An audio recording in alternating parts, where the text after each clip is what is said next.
For our anniversary, my fiancé took me to a fancy restaurant just to break up with me in public. He loudly announced, "I can do so much better than you," and left me with a $400 bill. I just smiled and paid. He woke up this morning to find the car I bought him had been repossessed.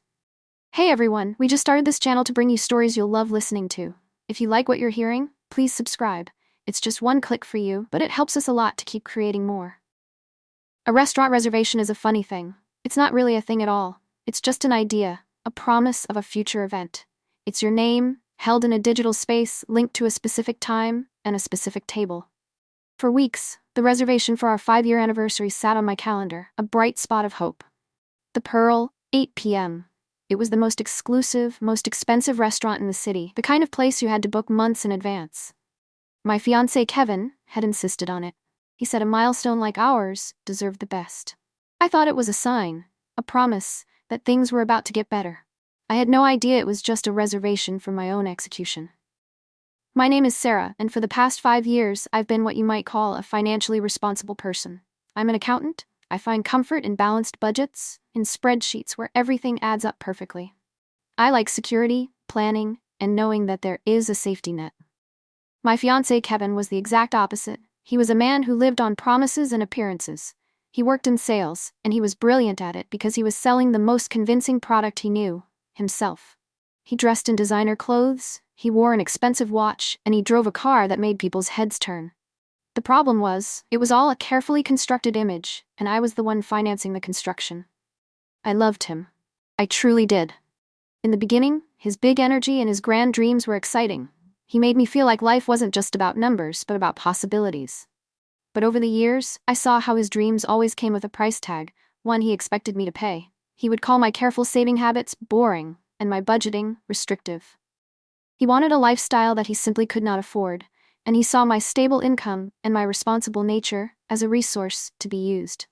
The car was the biggest example of this. About a year ago, his old beat-up sedan finally gave up. He threw a fit, claiming he couldn't possibly meet with his high-powered clients driving a car like that. He said he needed something that screamed success. He had his heart set on a sleek, black sports coupe, a car that cost more than my entire university education. I knew it was a terrible financial decision, but he was relentless, framing it as an investment in our future. So I finally agreed, but on one very specific condition. I told him, "I will help you, but we're doing this my way. This is a huge amount of money, and I need to be protected." We went to the dealership and I did all the talking with the finance manager. We structured the deal this way. The loan for the car was taken out entirely in my name. My credit was perfect, so we got a great rate. The title, the legal document of ownership, was also issued solely in my name. The verbal agreement between us was that the car was for him to use as long as he made the monthly payments for it.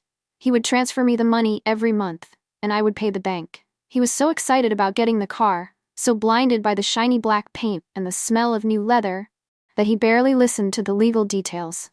He just nodded impatiently while I signed the papers. I remember the loan officer, a nice man named Dave, looking at me and saying, "You're the sole owner." Just so we're crystal clear on that. Kevin just laughed and said, Yeah, she's the boss." He had no idea how true that was. For the past year, it worked. He made the payments, and he loved that car more than anything. He spent every weekend washing and waxing it. It was his baby, his symbol of success. But in the last few months, things had gotten weird. He was distant, always on his phone, smiling at texts he would quickly hide if I walked into the room. He started talking about his new mentor at work, a guy who was apparently teaching him how to be a real player. He started making little comments about me, about how I needed to dress for success more, or how my friends were a little boring. They were small cuts, but they added up. I was worried, and I hoped this big fancy anniversary dinner was his way of trying to reconnect, to show me that he still cared. When I walked into the Pearl that night, he was already at the table. He stood up and kissed me, but it felt cold, like a performance for the other diners. The restaurant was beautiful, all low lighting and quiet whispers. The waiter handed us menus that felt like heavy books, the kind without any prices listed.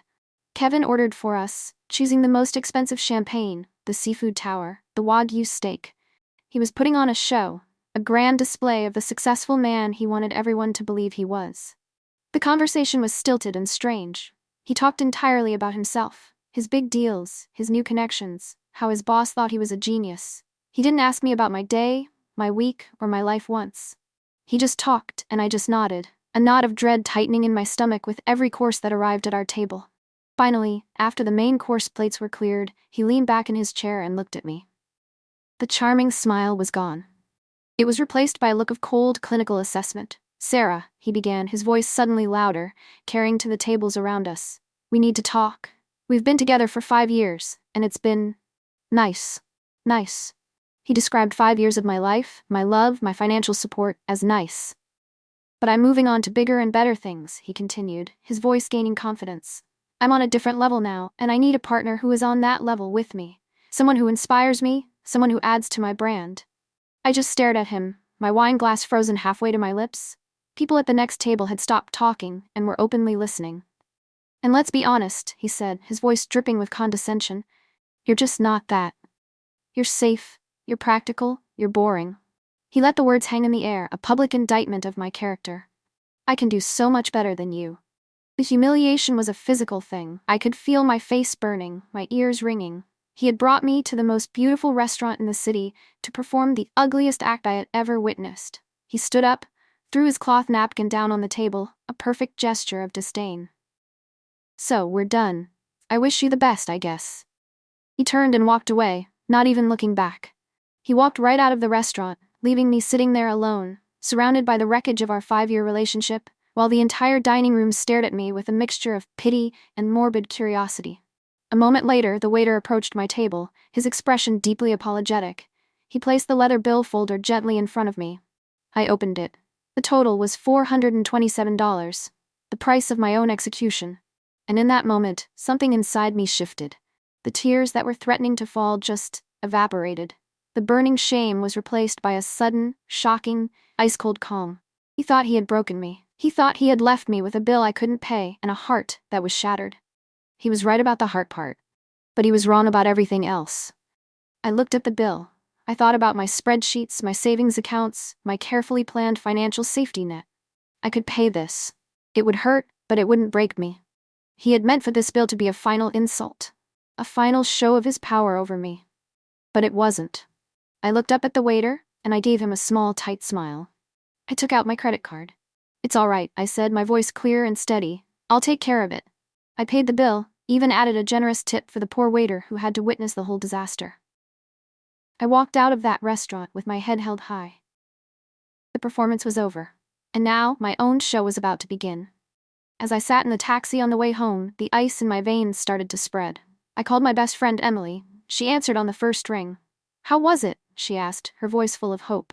"It's over," I said, my voice completely flat. "He did it at the Pearl, in front of everyone." There was a string of curses on the other end of the line, followed by, "I'm coming over right now. Don't you dare feel bad about yourself for 1 second. He's human garbage." As I hung up, I leaned my head against the cool glass of the taxi window. I thought about Kevin. I thought about his cruelty, his arrogance, his smug belief that he had won. I thought about the $400 dinner. And then I thought about the $80,000 car parked in his driveway. The car that he worshipped. The car that was, at that very moment, legally and completely mine. The safety net I had built for myself wasn't just in my bank account. It had 4 wheels and a very powerful engine. The next morning, I woke up before the sun. There was no grief, no crying. There was only a to-do list. First, I made coffee. Second, I pulled out the file folder where I keep all my important documents. I found the loan agreement for the car and the original copy of the vehicle's title. My name, and my name only, was printed in clear block letters under the heading Registered Owner. It was a beautiful sight. My first call was not to Kevin. It was to Dave, the loan officer at the bank who had helped me with the financing a year ago. "Sarah, good to hear from you," he said cheerfully. "Everything okay with the coupe?" "Everything is fine with the loan, Dave," I said. "I just had a quick legal question. I'm just confirming for my records that I am the sole owner of the vehicle, correct?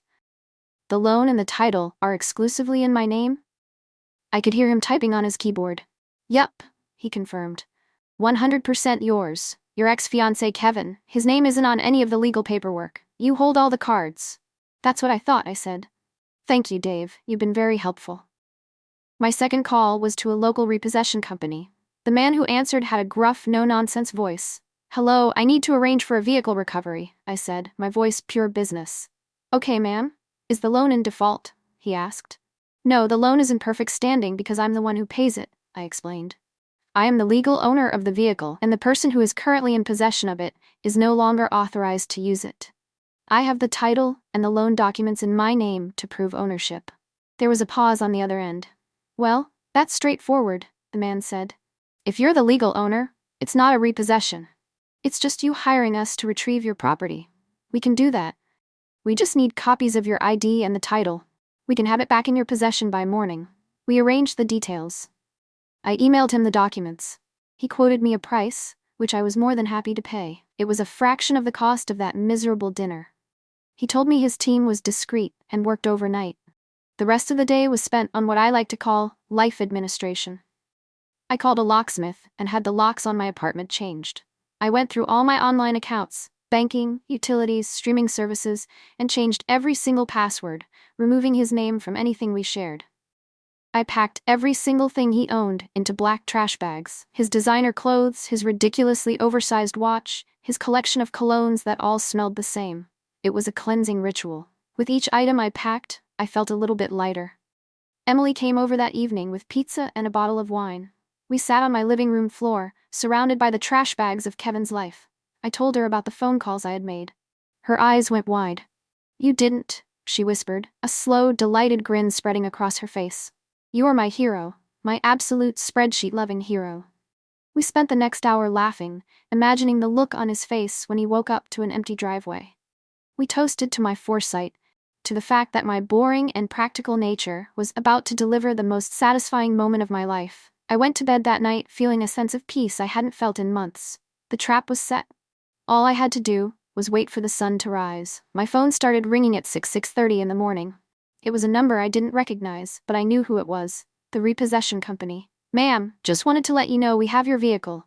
It's safe in our secure lot. You can pick it up anytime after 9 a.m. Thank you, I said, smiling into the darkness of my room. I appreciate your efficiency. An hour later, my phone exploded. It was Kevin. The first text was pure confusion. Hey, where's the car? Is this some kind of joke? Silence from me. The second text, 5 minutes later, was laced with panic. Okay, seriously, my car is gone. It's been stolen. I'm calling the police. I almost felt tempted to write back. Good luck with that, but I restrained myself. Then, about 20 minutes later, the tone shifted. He must have called the police, who would have told him to check with his financing company. I just called the bank, the text read. They said they can't talk to me. They said, I'm not on the loan. What is going on, Sarah? Call me now. Then came the voicemails. The first one was angry, full of threats. He was going to sue me. He was going to ruin me. I was a crazy, vindictive person. The second one was pure panic. He was screaming about how he needed the car for work, how he had a huge client meeting, how I was destroying his career. The final barrage of messages, which came around noon after hours of silence from me, was just pathetic. Sarah, please. I'm sorry, okay?